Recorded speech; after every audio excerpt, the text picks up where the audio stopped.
जय हिंद साथियों। मैं विकास एक बार फिर से आपके अपने यूट्यूब चैनल विकास यादव यूट्यूब पे हार्दिक स्वागत करता हूं। मैं उम्मीद करता हूं आप सभी लोग ठीक होंगे, अच्छे होंगे और आपकी तैयारी भी प्रॉपर तरीके से चल रही होगी। जैसा कि यूपी एसआई 9534 की जो चल रही है इस टाइम, उसमें क्या सही है क्या गलत है, सारी चीज़ें के जो चल रही हैं धांधली को लेकर के 9534 में, उसमें पकड़े जा रहे हैं जो गैंग सार्वर भी पकड़े जा रहे हैं, जो ये प्रूफ है कि ये धांधली हुई है। ताकि और ये एक चीज़ और हमें मानना पड़ेगा, ये भर्ती बोर्ड की सक्रियता भी है। ये भर्ती बोर्ड की सक्रियता भी है कि जो पकड़े जा रहे हैं, ठीक है? तो ये भर्ती बोर्ड की सक्रियता है कि जो वो पकड़े जा रहे हैं, वरना अगर वो पेपर दे सकते थे तो वो तो इसे भी पास कर जाते, ठीक है? लेकिन भर्ती बोर्ड की सक्रियता ही है कि जो उनका थंब मैच नहीं कर रहा है और उनको ये पूरी पारदर्शिता के साथ अब कराने की कोशिश की जा रही है, पूरी पारदर्शिता के साथ भर्ती हो भी रही है, ठीक है?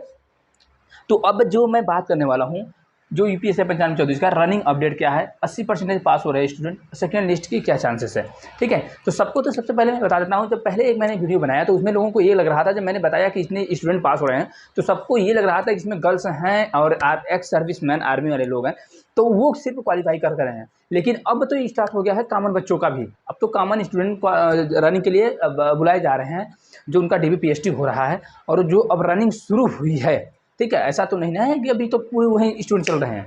तो जो अब रनिंग स्टार्ट हुई है, अब भी उसमें 80% मैं आपको बता दूं कि जो रनिंग अपडेट है, रनिंग अपडेट में मैक्सिमम स्टूडेंट अब भी 80% स्टूडेंट पास हो रहे हैं, ठीक है?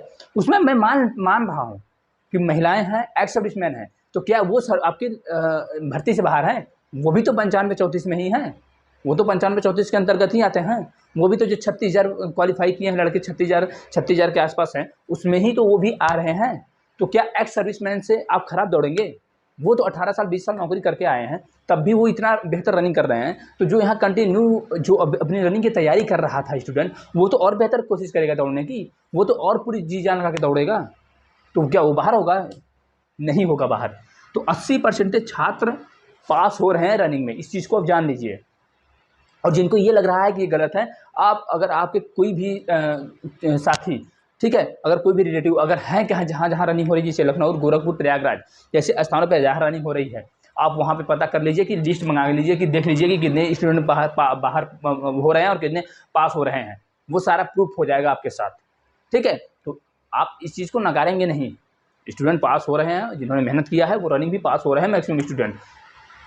वो अगर मेहनत से रनिंग कर रहे थे कंटिन्यू, वो कंटिन्यू जो रनिंग बिल्कुल नहीं कर रहा था वही नहीं क्वालिफाई किया, नहीं तो कंटिन्यू जो मेहनत करने वाले लड़के हैं वो बाहर हो रहे हैं, ठीक है?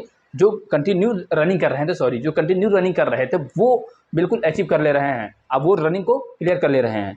और वहीं उनका उद्देश्य भी था, अगर उन्होंने पढ़ा है तो सिर्फ एग्ज़ाम निकालने से आपका सिलेक्शन नहीं होगा, उसमें सभी क्राइटेरिया जो है उसे आपको पास करना पड़ेगा, ठीक है? और सेकंड लिस्ट का मैं फिर से बता दे रहा हूँ कि सेकंड लिस्ट के चांसेस बहुत कम है, सेकंड लिस्ट आने के चांसेस बहुत कम है।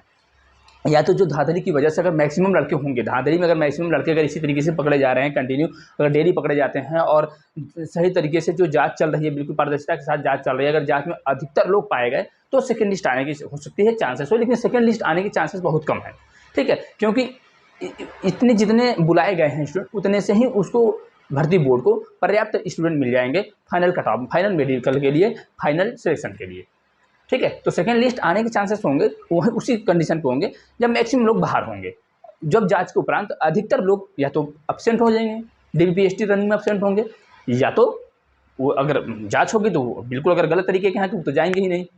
और ये जो जा रहे हैं इनको लग रहा है कि मैं जहाँ जिस अपने सालवर से बात किया हूँ, जहाँ से मेरा कॉन्टैक्ट है, वो करा देंगे मेरा थंब मैच भी, लेकिन ऐसा हो नहीं रहा है। ये उनका जो गेम था, ये उनका गेम पलट चुका है, ठीक है? इसलिए वो पकड़े भी जा रहे हैं। अगर ये चीज़ उनको क्लियर होता कि नहीं मैं पकड़ा जाऊंगा तो वो जाते ही नहीं DBPST और रनिंग के लिए, लेकिन वो तो सालवर के ऊपर डिपेंड है, नहीं वो कह दिया है कि तुम जाना तो वो जा रहे हैं, तो जाइए, अपना जेल में भी जाना है, जेल के लिए भी जाने के लिए तैयार रहिए। जो इस तरीके गलत काम कर रहे हैं, अगर भर्ती प्रक्रिया चल रही है और उससे पारदर्शिता के साथ चल रही है तो उसको चलने दीजिए। जो मेहनत करने वाला स्टूडेंट है उनको सिलेक्शन लेने दीजिए, वो मेहनत कर रहे हैं और वो भर्ती होना भी चाहते हैं, तो आप गलत तरीके से उसमें इंटरफेयर कर रहे हैं, आप गलत तरीके से उसमें एंट्री करना चाहते हैं, आप भी पढ़िए, मेहनत कीजिए, मेहनत से जाइए, किसी को कोई आपत्ति नहीं होगा। और आप लेकिन गलत तरीके से जाएंगे तो ये समस्या का कारण बनेगा और ये सबके लिए बनेगा, ठीक है? तो सेकेंड लिस्ट आने के चांसेस बहुत कम है, बिल्कुल कम है। मैं जो बता रहा हूँ जो कि उस अगर ऐसा होता है तभी सेकंड लिस्ट आएगी, वरना सेकंड लिस्ट आने के चांसेस बहुत कम है।